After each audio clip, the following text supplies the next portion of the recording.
বন্ধুরা, যখন একটা মেয়ে বিয়ের আগে প্রেগনেন্ট হয় তখন সেই মেয়েটাকে সমাজের লোকেরা ঘৃণার চোখে দেখে। আর ওই মেয়েটির যখন বিয়ে হয়ে প্রেগনেন্ট হয় তখন সমাজের লোকেরা তাকে তার এই প্রেগনেন্ট হওয়াটাকে শুভ লক্ষণ বলে মনে করে। সেই একটা ঘটনা আজকে আমি তোমাদের সাথে শেয়ার করব। নমস্কার বন্ধুরা, রিমি লাইফস্টাইল চ্যানেলের আর একটি নতুন ব্লগে সকলকে জানাই অনেক অনেক ভালোবাসা ও অভিনন্দন। আশা করি দূরে কাছে যে যেখান থেকে ভিডিওটা দেখছো সকলে ভালো আছো, আর তোমাদের ভালোবাসায় আমিও খুব ভালো আছি। বন্ধুরা, ভালো আছি ঠিক কথা, তার মাঝেও একটু কষ্টের কাহিনী আজকে নিয়ে এসেছি তোমাদের কাছে। এটা আমার বাস্তবে দেখা, মানে কি বলবো, আমার সামনে হয়ে যাওয়া একটা ঘটনা। এটার মধ্যে কোনো মিথ্যার আভাস নেই বা কোনো বানানো ব্যাপার নেই।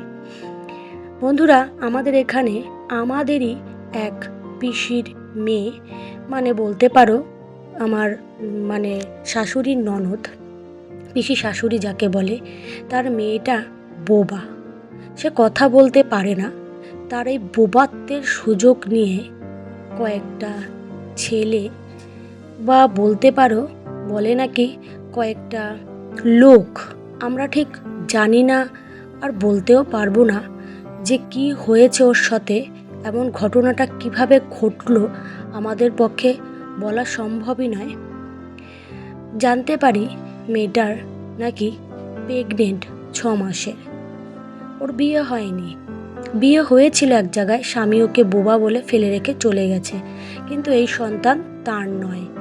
তাহলে ওকে কে প্রেগনেন্ট করলো বলো তো বন্ধুরা? এই সমাজে মানুষেরা এখনও এরকম নির্মম আছে, মানে তাদের মধ্যে কোনো মায়া ভালোবাসা এইসব কিচ্ছু নেই। তারা সম্মান জিনিসটাই ভুলে গেছে। খুব কষ্টের মধ্যে থেকে ওই মেয়েটাকে সমাজে কাটাতে হয়েছে। সমাজে প্রতিটা মানুষের মুখে সেই মেয়েটির বাবা মার সামনে দাঁড়াতে হয়েছে। আমরাও কষ্ট পেয়েছি ওর এই ঘটনা। তারপরে ভাবলাম মেয়েটাকে কি বলবো, তার বাচ্চাটাকে নষ্ট করে দিতে। আমরা কিন্তু তা বলিনি বন্ধুরা।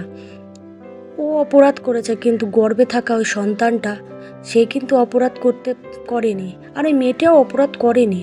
ওর এই কি বলবো, বধিরতার সুযোগ নিয়েছে কিছু মানুষ। এখন কোনো ছেলে করেছে না কোনো লোক করেছে আমরা জানি না। দেখা যাক, এই মেয়েটার এখন বলতে পারো 7 মাস চলে, আর 2-1 মাস হয়ে যাক, তারপরে দেখা যাবে কি হয়েছে ঘটনাটা। ডিএনএ টেস্ট করলেই তো বেরিয়ে যাবে আসল কালপ্রিটটাকে। তাই আমরা বলেছি ওকে জন্ম দিতে, ওর মেয়েকে প্রতিষ্ঠা দিতে, যাতে ও সমাজে এগিয়ে যেতে পারে। তাই যাই হোক বন্ধুরা, আমরা সেই পিসি শাশুড়িকে বলেছি ওই মেয়েকে, নিজের মেয়েকে যেন ফেলে না দেয়, তার কাছে রাখে, তাকে যত্ন করে, আর 5টা মানুষের মতন তাকে যেন স্বাভাবিকভাবে রাখা হয়। ওর এই কষ্টের দিনে যেন তার বাবা মা সব সময় তার পাশে থাকে, আর আছেও। কি করব বলো তো বন্ধুরা? আমি জানি না কিভাবে মেয়েদের সুরক্ষা সম্ভব। যাই হোক, কথা বলতে বলতে বন্ধুরা আজকে অনেকটা দূর চলে এসেছি। আমার একটা কষ্টের কাহিনী, খুব খারাপ লাগলো, তাই তোমাদের সাথে শেয়ার করলাম। তাই তোমরা সকলে না একটু সাবধানে থেকো, সুস্থ থেকো, ভালো থেকো। আর কি বলবো, বর্তমান সমাজ থেকে একটু নিজেকে সাবধানে রেখো, এটাই বলার ছিল। আমার খুব খারাপ, কষ্টের মধ্যে দিয়ে দিনটা চলছে। আশা করি তোমরাও আমার কথাটা বুঝতে পারবে।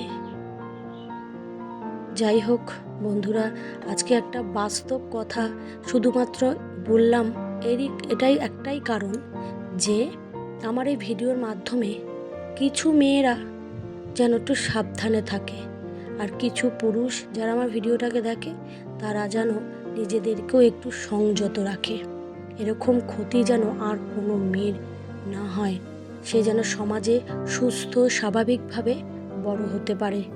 আজকের এই ভিডিওর মধ্যে দিয়ে বন্ধুরা আমি এটাই বোঝাতে চাইলাম। আশা করি তোমাদের ভিডিওটা ভালো লাগবে। প্রত্যেকে মন দিয়ে একটু কথাগুলো শোনো, আবার দেখা হবে নতুন একটা ভিডিওতে। আজকের মতন টাটা।